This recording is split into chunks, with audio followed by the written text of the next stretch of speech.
கடைசி உலகப்போர். இவ்வளவு மெனக்கெட்டு இவ்வளவு உழைப்ப போட்ட ஹிப்ஹாப் தமிழா ஆதியோட படம் எப்படி இருக்கு?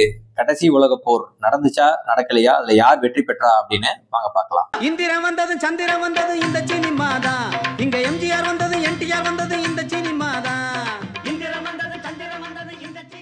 கடைசி உலகப்போரோட கதைக்களம் வந்து மிக பிரம்மாண்டமான பெரிய கதைக்களம். உலகளாவிய பிரச்சனையை ஹேண்டில் பண்ணணும்னு நினைச்சிருக்காரு. அது வந்து கிட்டத்தட்ட இந்த உலகத்துக்கே ஒரு பிரச்சனை வரப்போகுது, அதை வந்து சென்னையில நடக்கிற ஜியாகிரபிகள்ல காட்டணும்னு ஹிப்ஹாப் நினைச்சிருக்காரு. தான் அந்த படத்தோட கதை மிக பிரம்மாண்டமான கதைக்களம். ஐடியாலஜி கூட ரொம்ப வேற லெவல்ல கொடுத்துருக்காங்க. மிக பிரம்மாண்டமான கதைக்களம். பட் ஸ்கிரீன் பிளேல ரொம்ப டைட்டனான ஸ்கிரீன் பிளே, எக்ஸ்ட்ரீம்லி டைட்டனான ஸ்கிரீன் பிளே எழுதியிருக்காங்க.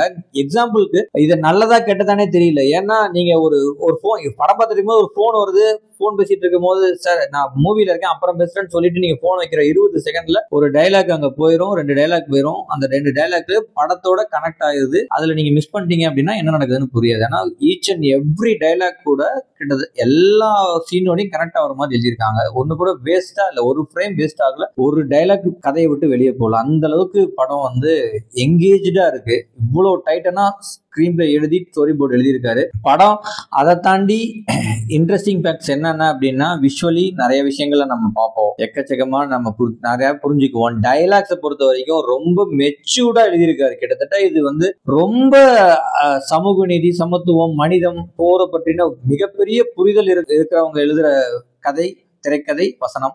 அதை ஒரு ஹிப்ஹாப் தமிழா ஆதி எழுதியிருக்காரு அப்படிங்கிறது மிகவும் பாராட்டத்தக்கது. ஆனா அவ்வளவு மெச்சூரிட்டியோட அவ்வளவு பக்குவத்தோட இந்த ஸ்கிரிப்டை ஹேண்டில் பண்ணணும்.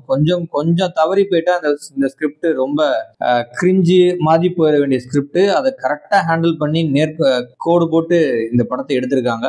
நிறைய கஷ்டப்பட்டிருக்காங்கிறது படத்திலே தெரியுது. டெக்னிக்கல் டிஃபிகல்டிஸ் எவ்வளவு இருக்குன்னு படத்துல தெரியுது. ஸோ இந்த படத்துல இன்னொரு பிரச்சனை என்ன அப்படின்னா, கதை வந்து ஃபர்ஸ்ட் ஹாஃப்ல ஒரு இடத்துல டிராவல் ஆகுது, செகண்ட் ஹாஃப்ல ஒரு 20 மினிட்ஸ் வேற எங்கேயோ நடக்குது, மறுபடியும் இங்க வருது. ஸோ படத்தோட எந்த இடத்துலயுமே ஆடியன்ஸா நீங்க டிராவல் பண்ண முடியல.